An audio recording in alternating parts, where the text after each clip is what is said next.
주님께서 여러분과 함께 마테오가 전한 거룩한 복음입니다. 주님 영광 받으소서.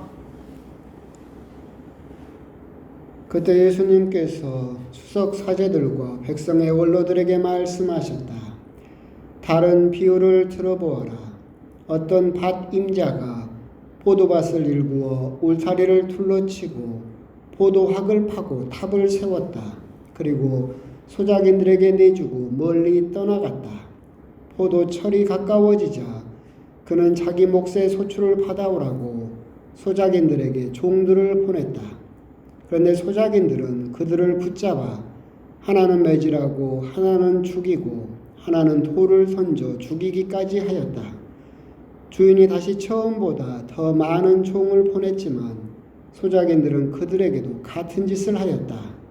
주인은 마침내 내 아들이야 존중해 주겠지 하며 그들에게 아들을 보냈다. 그러나 소작인들은 아들을 보자 저자가 상속자다. 자, 저자를 죽여버리고 우리가 그의 상속 재산을 차지하자 하고 저희끼리 말하면서 그를 붙잡아 포도밭 밖으로 던져 죽여버렸다. 그러니 포도밭 주인이 와서 그 소작인들을 어떻게 하겠느냐? 그렇게 악한 자들은 가차없이 없애버리고 제때 소출을 바치는 다른 소작인들에게 포도밭을 내줄 것입니다. 하고 그들이 대답하자 예수님께서 그들에게 말씀하셨다. 너희는 성경에서 이 말씀을 읽어본 적이 없느냐? 집 짓는 이들이 내버린 돌, 그 돌이 모퉁이의 머릿돌이 되었네. 이는 주님께서 이루신 일, 우리 눈에 놀랍기만 하네. 그러므로 내가 너희에게 말한다. 하느님께서는 너희에게서 하느님의 나라를 빼앗아 그 소출을 내는 민족에게 주실 것이다. 수석 사제들과 바리사이들은 이 비유들을 듣고서 자기들을 두고 하신 말씀인 것을 알아차리고 그분을 붙잡으려고 하였으나 군중이 두려웠다. 군중이 예수님을 애언자로 여겼기 때문이다. 주님의 말씀입니다.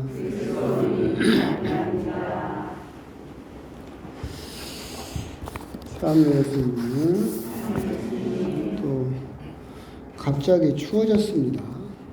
말씀드린 것처럼 또 이번 주일은 또 꽃샘추위가 닥쳐서 그래도 또 꽃샘추위다 보니까 오는 봄은 막을 수 없고 봄은 또 성큼성큼 오는 것 같습니다. 아까 말씀드린 바와 같이 우리 아이들은 또 새로 입학하기도 하고 새로운 직장을 시작하기도 하고 또 그런 걸 보면 날은 추워도 하여튼 또 따뜻한 봄날은 또 끊어지지 않고 올 것이다라는 생각이 또 들기도 하고 그렇습니다. 오늘 복음 이야기하기 전에 이제 여러분들이 조금 또 상식적으로 그래도 성당 다니고 하면 알아두시면 좋겠다 싶은 것이 오늘 일독서에서는 여러분도 잘 아시는 요셉의 이야기가 있죠.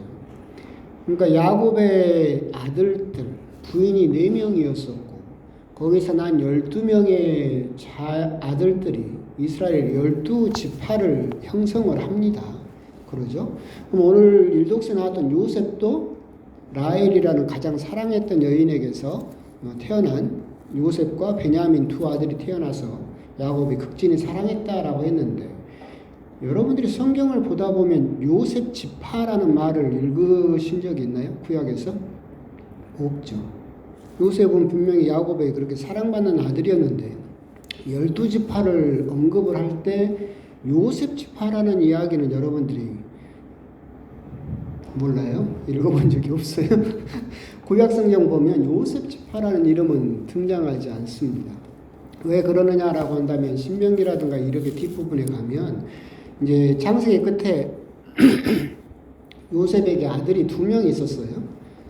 에브라임과 므낫세라는 2명의 아들이 있었어요. 그래서 요셉 대신에 이 2 아들을 지파로 넣죠. 그래서 에브라임 지파, 므낫세 지파. 그러게 되면 또 문제가 생기죠. 그럼 13지파가 돼버리잖아요. 그러잖아요. 그럼 한 지파가 빠지죠. 레위 지파가 빠집니다.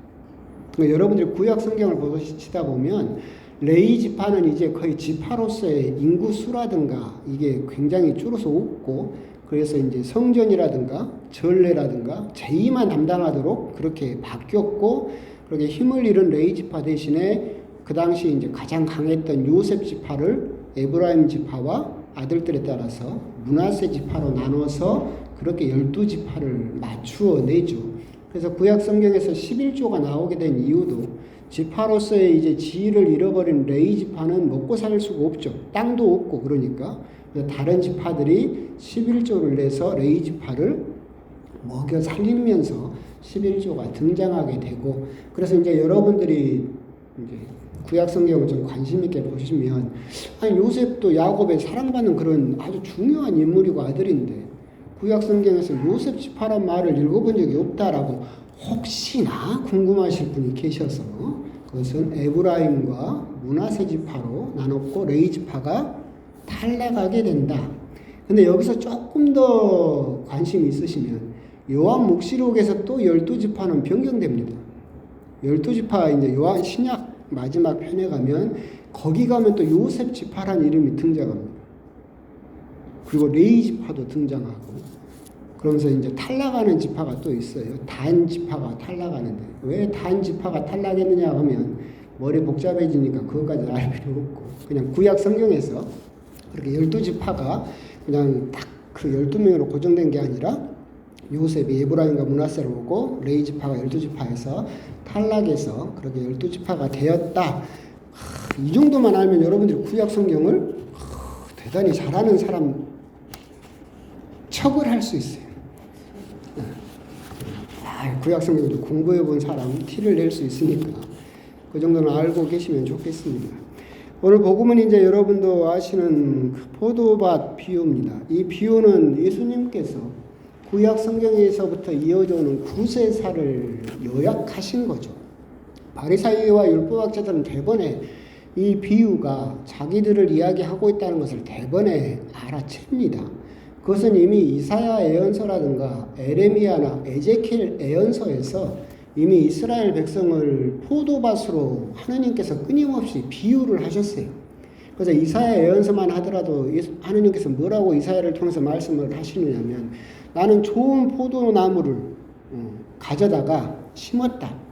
그리고 똑같이 울타리를 둘러치고 포도학을 파고 탑을 세우고 그렇게 해서 좋은 포도 열매를 기대했는데 들 포도가 웬 말이냐라고 하시면서 이스라엘 백성을 꾸중하시죠. 그래서 그 전통이 계속해서 이어져서 대대적으로 무화과 나무라든가 포도나무는 대체적으로 구약 성경에서는 이스라엘 백성을 상징하는 그런 나무였어요. 그래서 대번에 바리사이와 율법학자들은 저 비유가 우리들을 보고 하신 말씀이다라는 것을 대번에 알아챌 수가 있었죠. 똑같아요. 그대로 읽어보면 포도밭 주인은 하느님이시죠. 그래서 포도밭은 결국은 이스라엘 백성이었었고 또는 하느님을 믿는 사람이겠죠. 그리고 소작인들은 이제 여기에서는 그 이스라엘 지도자들이죠. 바리사이와 율법학자들과 같은 그런 이스라엘 민족의 지도자들이었고, 그 사람들에게 이제 그 예언자들을 보냈는데 이 사람들은 이 포도밭이 자기 것이다라는 생각에 사로잡혀서 예언자들을 매질하고 죽이고, 아들이야 알아보겠지라고 하시면서 하느님께서 당신 아들까지 보내셨는데 그 아들까지도 죽였다. 이제 하느님 나라는 이제 너희 것이 아니다. 이제 새로운 백성, 하느님의 백성을 저번에 말씀드린 것처럼 예수님께서 하느님 가족 선포를 하셨다고 그랬죠. 누가 내 어머니며 형제 자매이냐, 하느님의 말을 실천하는 사람은 다 내 어머니요 형제 자매다. 하느님의 가족을 선포하셨듯이 이제 너희들에게서 하느님이 너희들이 독점하고 너희들 것이라고만 생각했던 그 하느님 나라를 뺏어서 이제 다른 백성에게 주겠다라고 하는 구원 역사의 요약이라고 그렇게 생각을 하시면 되겠습니다. 사실 이제 주인 입장에서는 그렇죠. 이게 이제 여러분들은 포도밭을 만들고 소작인들에게 주었어요. 근데 이제 그냥 바로 다음 해부터 포도 열매를 수확할 수가 없대요. 그 구약 전통에서 이렇게 농사를 보게 되면 그렇게 포도밭을 세우고 나면 5년 정도가 걸린답니다. 그래서 5년 차 때부터 이제 그렇게 포도 열매를 수확을 해서 소출을 거둘 수 있는데, 그렇기 때문에 오늘 복음에는 나오지 않지만 주인은 포도밭을 만들고 소작인들을 고용해서 5년 동안 먹여 살렸죠. 소출이 없어도. 그리고 나서 5년 후에 일정 부분의 도조를 받으려고 보냈는데 이 소작인들은 그것이 이제 자기 것이다 라고 생각을 해버린 거죠. 그래서 이런 일을 저지르게 되었다라고 생각을 하시면 되겠습니다. 사실은 이스라엘 백성들은 자기들이 율법을 잘 지키고 포도밭을 자기들이 차지하게 된, 이 포도밭은 하느님의 나라다라고 한다면 이 하느님의 나라를 갖게 된 것을 자기들이 대단한 민족이었기 때문에 하느님의 나라를 자기들이 차지할 수 있었다, 자기들만 구원받는다라고 생각을 했겠지만 하느님 편에서는 절대 그게 아니었죠. 그 민족이 정말 잘하고 똑똑하고 멋있고 잘 살아서 이스라엘 민족을 선택한 게 아니죠. 구약 성경에서 끊임없이 이야기하는 것은 하나님께서 이스라엘 백성을 선택하신 이유는 짠해서, 불쌍해서. 호세아라든가 그런 예언서에서도 그 사막을 떠돌아다니는 그 거지 같은 소녀를 주워다가 키워가지고 잘 먹이고 고운 옷을 입혀서 잘 키워서 혼인했다. 근데 바람났다라고 하는 것처럼 심지어 이사야에서는 뭐라고 이야기를 하느냐면 벌레 같은 야곱, 구더기 같은 이스라엘이라고 하느님이 칭합니다. 그러니까 이스라엘 백성은 착각을 하고 있는 거예요. 자기들이 대단해서 우리가 하느님의 나라 포도밭을 차지하고 있다라고 생각을 하겠지만 하느님께서 이 소작인들에게 당신의 포도밭을 맡긴 것은 짠해서 죽을까봐 이 포도밭에서 살도록 맡겼죠. 근데 이 사람들은 그걸 잊어버리고 자기 거라고 착각을 하면서 이 모든 일을 벌렸기 때문에 이제 하느님 나라는 그 사람들에게서 빼앗겨서 이제 누구 차지가 됐어요? 응? 누구 차지가 됐어? 여러분 차지가 되지. 무슨 대답을 못해. 그걸 뺏어서 이제 여러분에게 준 거예요. 하나님 나라를. 그게 이제 구세사의 역사죠. 이 사람들이, 소작인들이 이런 일을 저지른 이유가 뭘까? 자기들이 소작인이었으면서 주인이라고 착각을 해버렸죠. 근데 자기가 관리인 소작인이면서 주인이라고 착각해서 망한 대표적인 사람이 있어요. 아담이 그랬죠. 아담이 에덴 동산에서 하나님께서 모든 걸 선악과 빼놓고는 거기서 마음껏 살라고. 하지만 아담이 거기 에덴 동산의 주인이었어요? 아니죠. 주인은 하느님이었죠. 아담은 거기에서 어울려서 사는 관리인이었고 소작인이었죠. 주인은 본래 하느님이셨죠. 근데 아담은 그렇게 살다 보니까 이제 자기가 주인이라고 착각해버린 거예요. 그래서 선악과에 손을 대면서 망해버렸죠. 똑같이 이스라엘 백성들도 벌레 같은 야곱아, 구더기 같은 이스라엘아 하면서도 당신의 포도밭을 하느님 나라를 맡겼는데 그걸 이렇게 살다 보니까 이제 하느님 나라가 누구 거라고 생각을 해버렸어요? 자기 것이다, 내 거다라고 생각을 해버림으로써 망하게 돼버렸죠. 그러면 사실은 내 것이 아닌데 우리들에게 맡겨진 건데 내 거라고 착각을 하는 가장 큰 이유가 뭘까 곰곰이 생각을 해보면 결국은 한 가지인 것 같아요. 감사를 잊어버리는 거죠. 오늘도 보면 소작인들은 자기들은 먹을 것도 없었어요. 근데 5년 동안이나 주인이 기다려줬죠. 그러면서 일정 부분의 도주를 원했는데 이런 부분에 대해서 감사할 수 있었다라고 한다면 이런 일을 저지르지 않았을 거예요. 그런데 살다 보니까 이미 가지고 있는 것은 당연한 거고 받은 것은 이미 내 것이고 이렇게 생각을 해버리니까 하느님에게 주인에게 감사할 게 있어요? 없어져 버린 거예요. 내가 이미 가지고 있는 것은 내 것이고 당연한 것이다 라고 생각을 해버리는 순간 이 모든 것들을 결국 자기 거라고 착각하고 자기가 주인이라고 혼동하면서 이 모든 일들을 일으키게 되는데 그것은 결국 감사할 줄 모르기 때문에 감사하는 것을 잊어버렸기 때문에 이 모든 일이 일어나게 된다라는 생각이 듭니다. 실제로 우리 주변에도 많이 있지만 많은 그런 거 있잖아요. 어떤 애기가 자기 엄마한테 그랬대잖아요. 지금쯤 대학교 합격하고 나서 좋은 대학에 합격을 했죠. 그러고 나서 자기는 대학교 입학하기만 하면 독립하겠다. 엄마랑 안 살겠다. 왜? 엄마가 나한테 해준 게 뭐냐? 남들은 좋은 참고서도 사주고 과외도 시켜주고 학원도 보내주고 저녁이면 간식도 맛있는 거 해주고 근데 엄마가 나한테 그런 거 해준 적 있냐? 나는 엄마한테 받은 것도 없고 내가 열심히 해서 합격했으니까 입학하면 나 독립해서 따로 살겠다. 맞는 말이죠. 열심히 한 건 맞아요. 근데 그 아이가 잊어버린 건 감사죠. 모든 것을 자기가 했다라고 생각을 하는 거죠. 근데 곰곰이 생각을 해보세요. 좋은 대학에 합격할 수 있는 그 머리는 어디서 왔어요? 부모님한테 왔잖아요. 자기가 그렇게 노력할 수 있는 배경은 결국 보이지 않는 곳에서 부모님이 줬고 부모님이 노력했기 때문에 그 모든 일이 가능했던 건데 이 모든 것을 다 내가 했다고 생각합니다. 포도를 연글게 한 것도 다 내가 했다.